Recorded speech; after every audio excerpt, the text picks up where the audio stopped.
Hello friends, I am getting ready to start what will probably be the last project I build in this workshop. More on that later. For now, suffice to say, I'm gonna have space for a foot pedal operated scroll saw in my new workshop, and that's what I'm gonna build today. I've looked around, of course, on different types of foot operated or manually operated scroll saws that people have built, and what struck me is that they almost all use some sort of wheel design that is connected to a pedal and a push rod that operates the saw blade, and I just felt that that seemed unnecessarily complex. It's absolutely possible that I will find out why most machines are built that way, but I figured the blade needs to go up and down, a pedal goes up and down, wood is springy on itself, it doesn't need a metal spring, so I came up with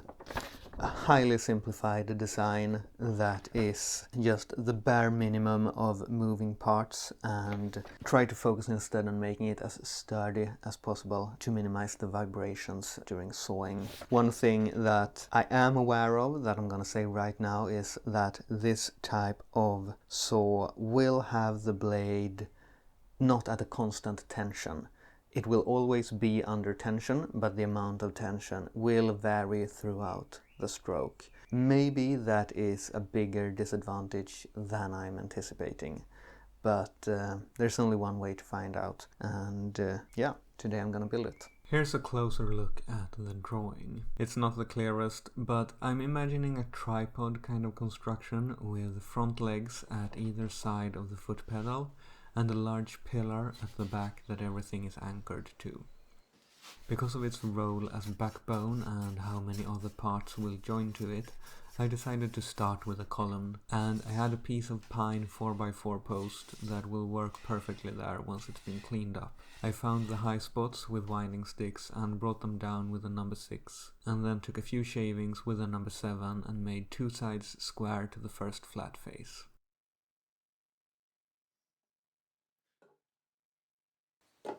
Next I began marking for a slot for the sawing arm.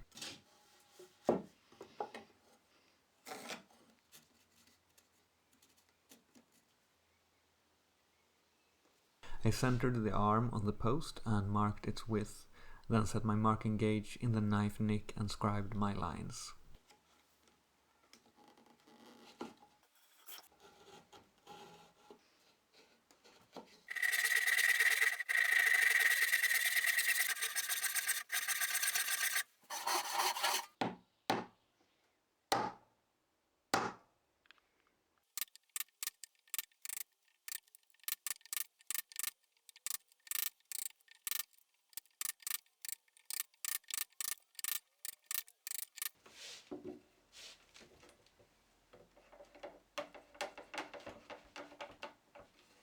With the arm fitting, I began working it down to thickness, because at the moment it is way too thick to bend. I knew I could saw off a decent chunk, but then it was a lot of trial and error with the scrub plane to find a flexible thickness without going too far and losing the springiness. I checked the progress by clamping it to my bench and seeing if I could bend it far enough. Apologies for completely blocking the view here, I'll have to fire my camera person. I decided I didn't want to make it thinner across the whole width, but still needed more bendiness, so I grabbed a spoke shave and thinned out the edges, while leaving a thicker ridge in the middle. The ridge will face down, so this more fragile side will be in compression, while the flat top will have the full width of fibers to resist breaking. This amount of bending is starting to look good. Once I have some more joinery cut in the post, I'll be able to attach the arm with a screw into the end of the post. Hold up. A screw into end grain on a piece that's going to be in constant tension, trying to pull that screw out. Isn't that a terrible idea? Well, I thought so too, and my hope was that I would be able to make a mortise into the post and insert this arm, something like that, but my post is not long enough, and this is the only piece I have of this sort of dimension, so I kind of have to use this. And if I were to do the mortise method, that would make the table a bit too low. So I decided to make a test. Here is a piece of oak that I screwed into the end grain of some pine, so it should be exactly the same situation as the post, and well, as you can see, I was able to break this piece, bending it about twice as far as the actual arm ever will bend, and it didn't pull the screw out at all. So I think it's going to work. Of course, making one bend is not the same as making hundreds or thousands of bends over time. So we'll see. Maybe it's going to fail at some point, but I don't think so actually. I think it's going to work. It really felt like this was not a weak point of this assembly. The screw I'm gonna use is this one, so it has a lot of bite into the wood and the threads are very coarse. I'm also gonna have a big washer on top that's basically the full width of the arm piece. That pressure is going to be distributed over the entire width of the arm. It's not the most elegant solution, but given the material I have, I think it's the best I can do, and I think it is good enough. Next up, I have some resawing to do. I need a few parts that are sort of 1x2s, so I'll rip this flat sawn plank into strips, yielding quarter sawn to rift sawn pieces for the legs, pedal and table supports.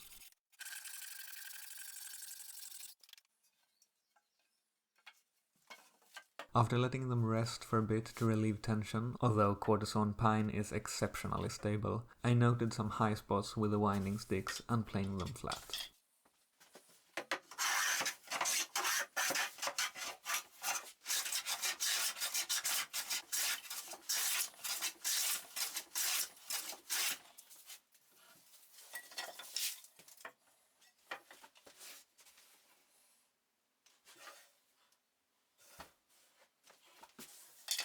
On the post I marked the location of the table supports and cut out these sockets with my newly built carcass saw.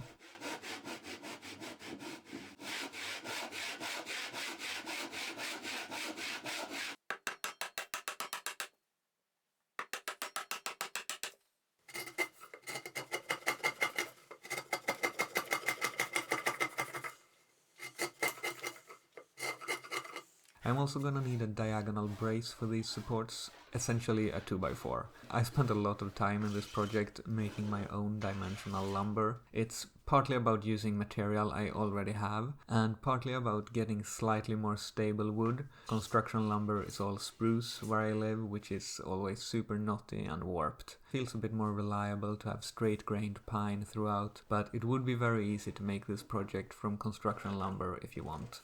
Once that was squared up, I had to mark the length and angles on this. I didn't go for any specific angle, it's somewhat diagonal, but it doesn't really matter. At the table supports, I'm going for notches like I did in the post.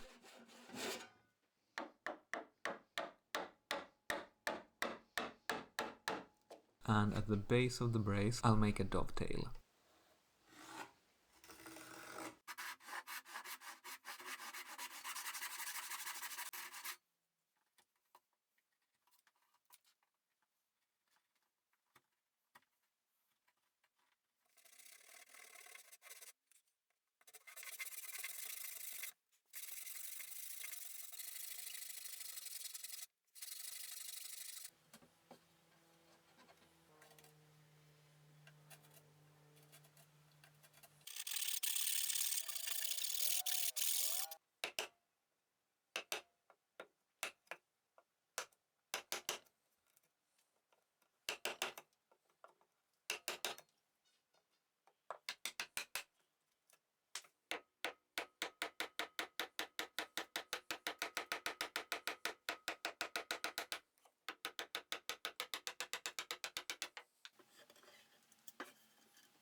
I now set to work on the table, which will be mostly made from MDF, but I want the edges to be solid wood, so I used this piece of soft maple, an offcut from the workbench top, and sawed it into thin pieces. The board is very flat sawn, so by ripping it and flipping the resulting pieces 90 degrees, I can get stable quarter sawn material. I'll need to put some screws into the edges of the table, and I want the threads to bite into solid wood, and the effort of turning flat sawn into quarter sawn will be worth it when this contraption moves into a less humid workshop.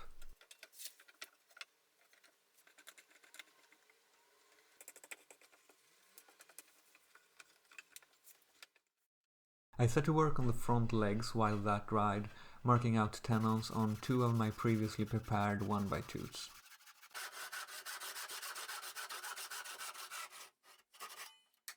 Then on a piece that's more or less a 2x3, I laid out the mortises.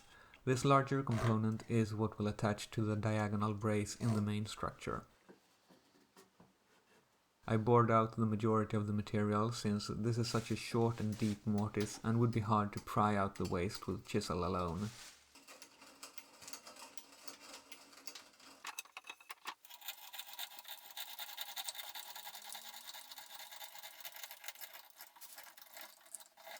Then they just need to be squared up.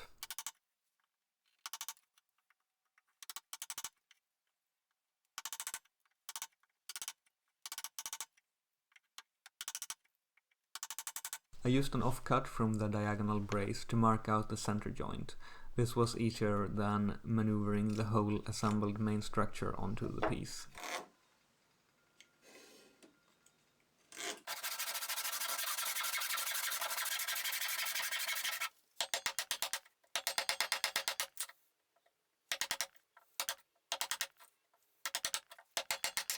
The leg assembly will be bolted in place so it can be removed for transport, so I drilled holes for the bolts.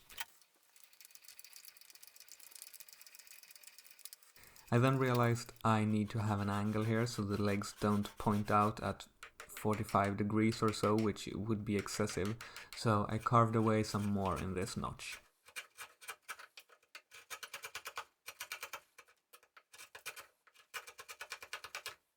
And with that done, I could glue in the legs.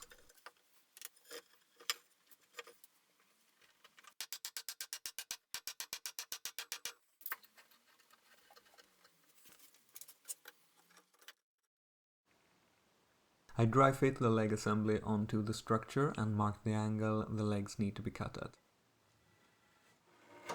Then while I had it dry fit, I also extended the bolt holes through the diagonal brace, making sure to only just poke through with the very tip of the bit on the other side. This is so I could come in with a larger bit from the back and create a flat pocket for a nut and washer.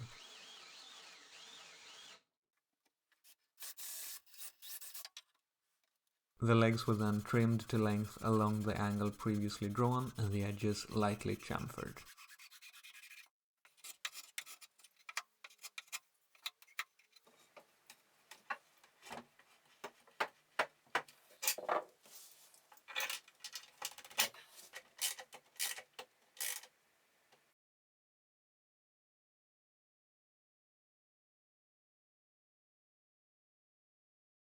Back to work on the table now, flushing up the maple edges. The arrows mark the planing direction and were drawn on the pieces before I glued, which paid off now.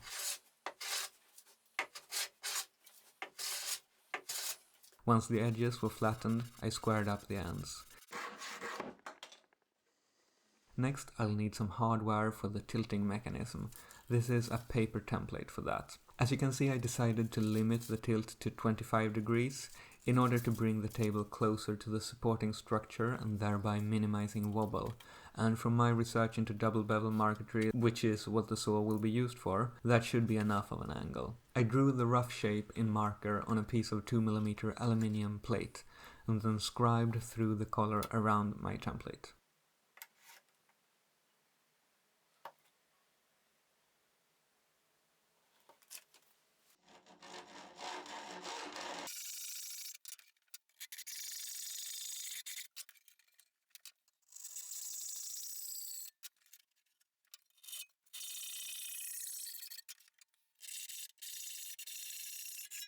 The shape was refined and deburred with files.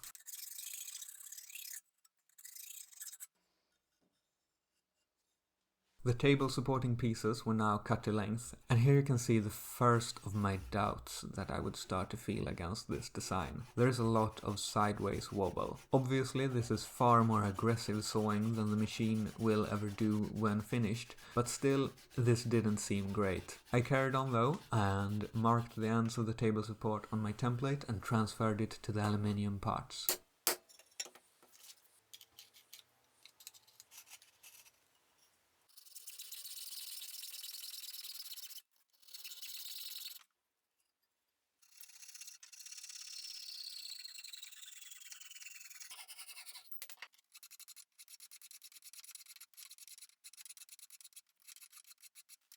To hold the aluminium part in place, I made a couple of blocks that will fit between the table supports.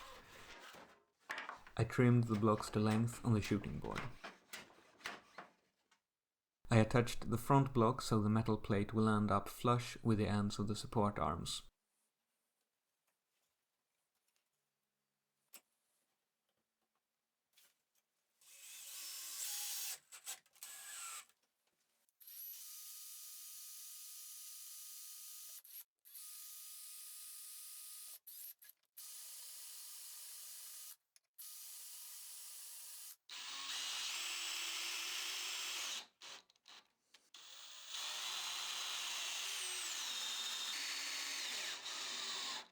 The back block gets screwed to the plate before going into the rest of the structure, as it won't be easily accessible soon. I now located the pivot point at the center of the table edge and screwed in the back block and plate.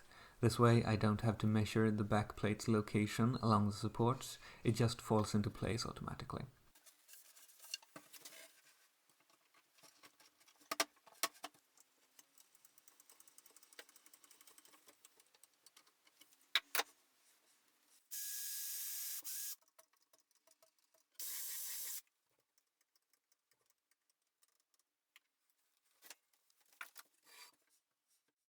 I also need a half circle shaped piece of aluminium, which will slide around a screw with a wing nut to lock the table down. This time, rather than cutting out my template, I just copied the radii with dividers and scribed the arcs with the same tool.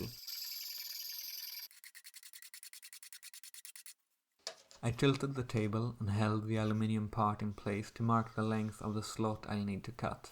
I'll make it a bit oversized so it doesn't need to be very exact. The width of this slot is more important and I scribed it to fit the screw I was planning to use for the angle lock.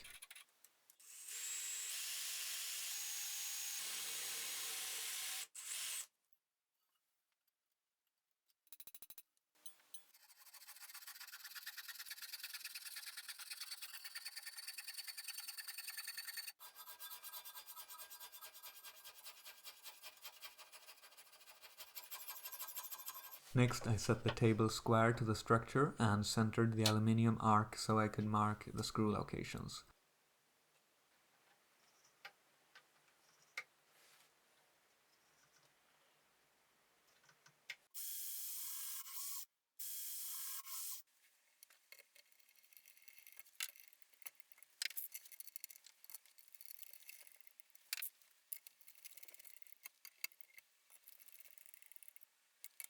Then I could drill a pilot hole for the locking screw.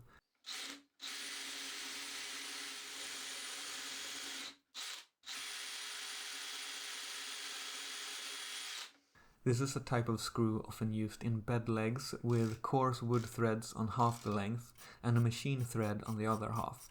So by jamming two nuts against each other, I can drive it in with a ratchet wrench, then take the nuts off and put a washer and wing nut in place.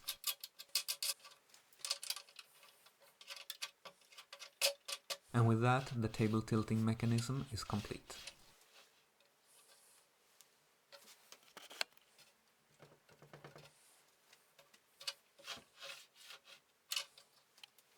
Now that I can lock the table position, I can move on to drilling a hole for the saw blade.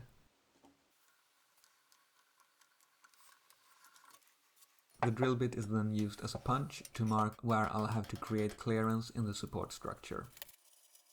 On the underside of the table, I'll need clearance as well for the blade when the table is tilted. At this point, I wasn't too happy about my choice of MDF here, not the most pleasant material to be essentially chopping mortises in, but it does make for a nice flat work surface.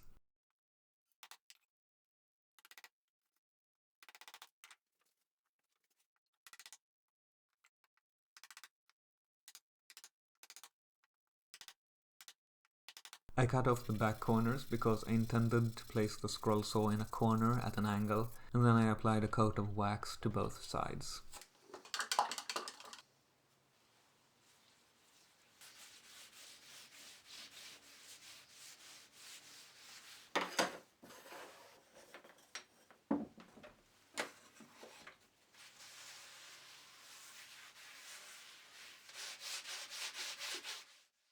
Next up, the foot pedal. I made a pivot point at a height where I felt would be a comfortable resting position, then marked an angle to trim the pedal arms to let them travel slightly further. I made it so I can use the full length of the blade if I want, even though that's not really necessary when sawing veneers for marquetry.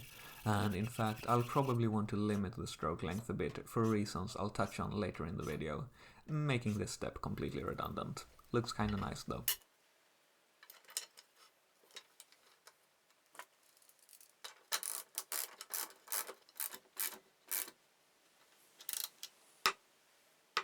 When attaching the pedal to the arms, I used an offcut from the diagonal brace, which is the same width as the post, and a couple of washers to get the spacing the same as at the pivot point.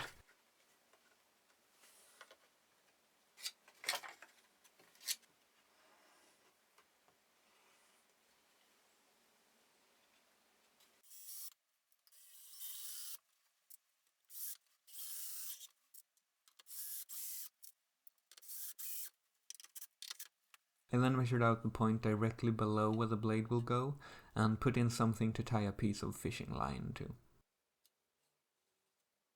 The other end of the fishing line will attach to an eye bolt, with the threaded part getting turned into a blade holder. And at this point, if you are smarter than me, you might start to wonder how the blade will be kept in alignment. Bit of foreshadowing for you there, but for now let's carry on.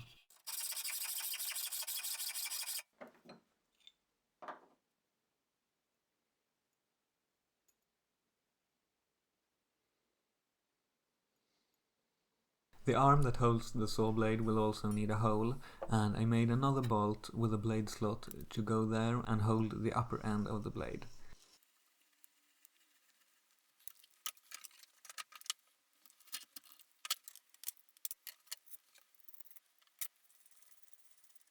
And at this point I could temporarily put the sawing arm / spring in place and take this contraption for a test drive. I was, as you can probably tell, not entirely happy.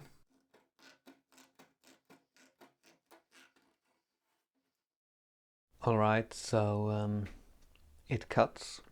It is technically a saw, but there are numerous issues causing the blade to move all over the place. I feel immensely stupid right now, and seeing it in person, it is so obvious that just suspending the blade from the top arm and into the pedal with nothing stabilizing it below, it could never work. I cannot fathom how I could believe that I could get any sort of accuracy out of this, but I am way too deep into the sunken cost fallacy right now to abandon this project. I have to make it work. So I've had a think with the brain, and I have some ideas on how to fix this, mainly by adding a second sawing arm to stabilize the blade from below. So the basic idea, as far as I understand it, with having a long arm to hold the blade, of course it is to give you a lot of room for what you're working on, the workpiece, but it also helps with, if you consider this a pivot point and this long thing is pivoting like that, the arc that this piece traces in the air is a very large one, a very large radius. It basically becomes negligible, behaves more or less as a straight line up and down. But what I have is not a pivot point here. My piece is also the spring, so it bends instead. And if this board makes a curve, you can see how it traces a smaller radius. And I have amplified this problem by having a fairly long threaded rod that the blade attaches to.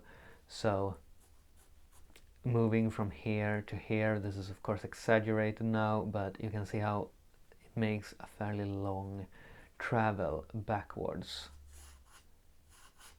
And that travel backwards and forwards, it goes backwards on the cutting stroke and then it goes forwards again when it lifts the blade up. And I think that is why it's grabbing the workpiece so much, because the blade has made a cut and then comes forwards when it lifts. It pulls the workpiece off the table and causes all of that jumping. So I thought about just adding a lower arm, doing nothing with the top arm, having that still work as the spring, and just adding a lower arm that can move in concert. But if that is pivoting, then we have a problem that the top arm traces a sharper curve, moves further backwards, which would cause the blade to tilt back as it moves down. Don't really want that either. I could also, of course, add another piece that also bends, so the blade would at least stay straight but still move forward. I think that would be better than tilting the blade, but it's still not ideal. So what I have to do, I think, is replace this spring arm with two pivoting arms that can parallelogram and keep the blade straight and minimize the backwards and forwards motion. That of course means that they have to extend backwards so that I can have a tensioning system here, probably a threaded rod with a wing nut or something, and I also have to add a separate spring. So this increases the complexity a lot, and it's not what I was hoping to do, but you know, it is what it is, and I have discovered why scroll saws are built this way and not with a single arm acting as the spring. As I said, I feel pretty stupid, but what to do? You have to move on. And this is gonna mean I have to do a lot of work on the frame that is already assembled. It's gonna be difficult, but yeah, let's get on with it. Round 2 then. I grabbed some rift sawn ash to rip a pair of new arms from.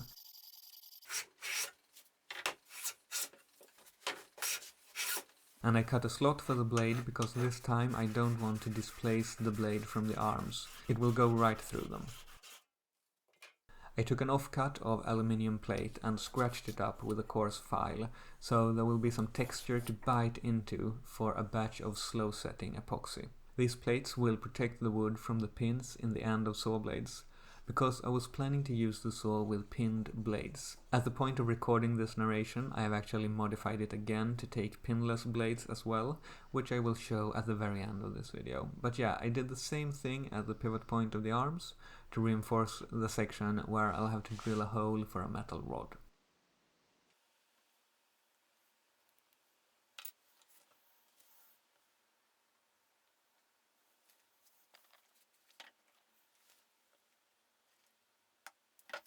The plates were filed flush with the wood once the epoxy had cured. I then blued up the plates at the blade end and scribed my blade slot and a groove for the pin. The groove was cut with a hacksaw against a guide block, being careful to only go about halfway through the plate.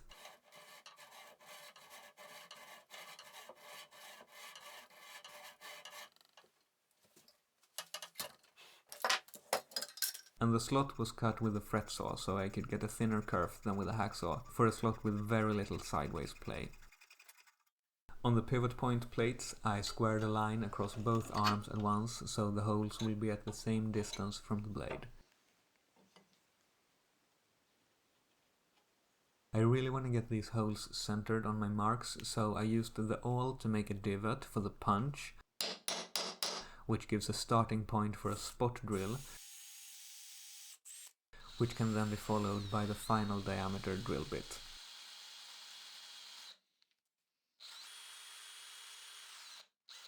And going from both sides, of course, not taking the risk of the drill bit walking away from my lines.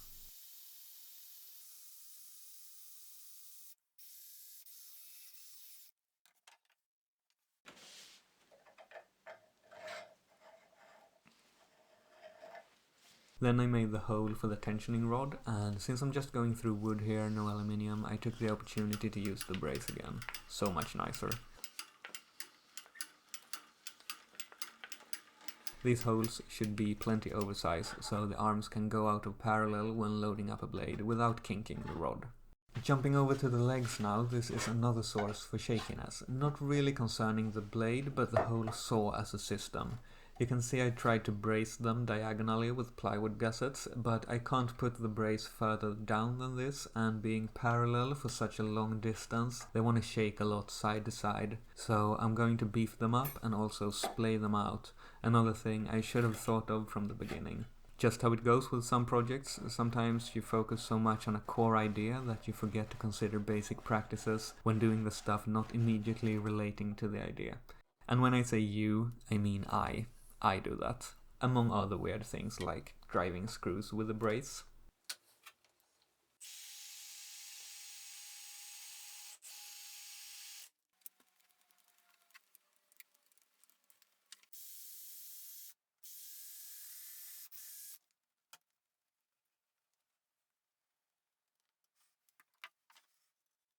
I then had to level the feet again, a bit more complex of an operation this time with a compound angle, but I scribed lines on the 3 sides of the legs I could reach and then just connected the dots on the last side.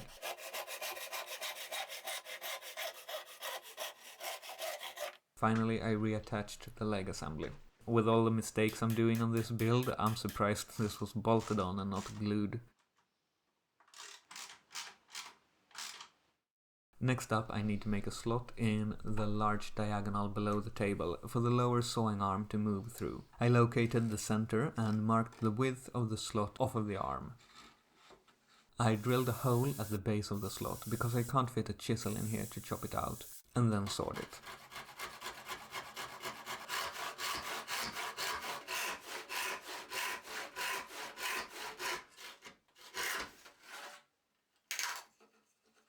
I also need to make a slot in the block that holds the plate at the back of the table, and here I used the hacksaw so I can go through the screws and the aluminium as well before coping out the center of the plate.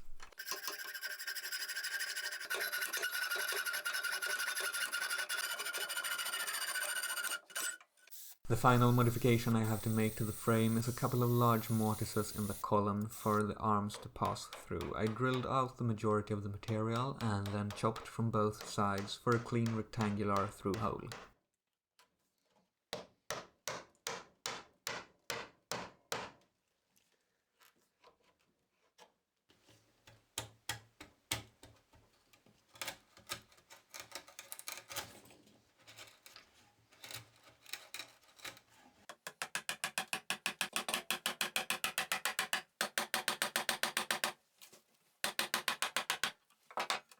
Perpendicular to these I drilled holes for the pivot rods, and I used the pins on a blade to mark the upper hole based off of the lower one to ensure the parallelogram action of the arms and keep the blade absolutely vertical. The lower hole's position came from checking how close to the underside of the table I could get the lower sawing arm.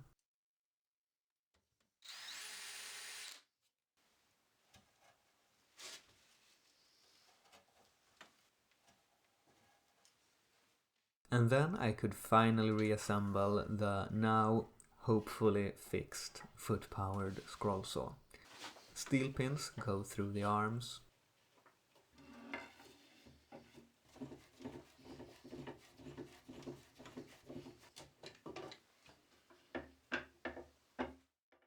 Threaded rod for tensioning.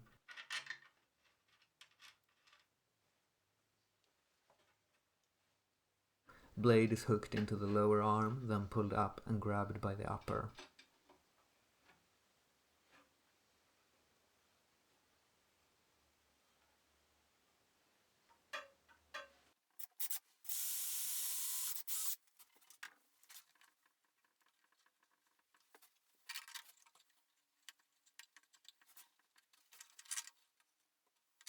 And the original arm gets to come back, now doing duty as a spring only.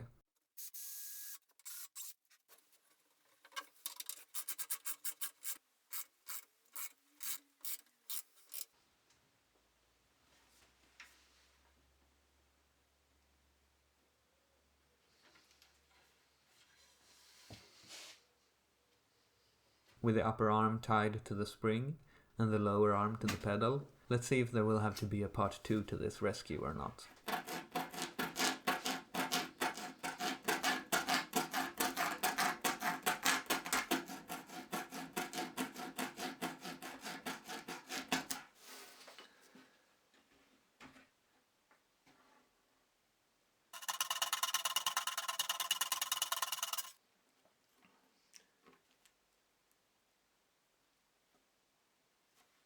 Alright, I think I made it work. Is it the most accurate saw in the world? Nope, absolutely not. There is still a little bit of back and forth movement in the blade, but mostly at the very end of the stroke. So I'm thinking I will just limit how much I can push down the pedal, because for like 2/3 or 3/4 of the stroke, the blade motion seems very linear. That's going to be well enough to cut through thin veneers. You know, you don't need a very long stroke for that. It's also not the most simple saw in the world, which was kind of what I set out to do. I had to, you know, revise my design a lot and bring in a much more traditional setup with the 2 parallel arms. I was hoping I wouldn't have to do that, but now I have a much deeper understanding for how this type of saw is meant to work and why they are built the way they are. So in a way it was kind of worth it, in a way it was a massive waste of time, but you know, that's how it goes sometimes. And I'm glad I was able to reuse this original arm as a spring. It's already pretty much the perfect tension that I need, and it's not the most elegant to have another big arm up here. It would have been nice to be able to put the spring below here maybe, and I could have done that, but I'm sort of running out of time for this build. Maybe I will change the spring at some point for something a bit more neat, but this is perfectly functional.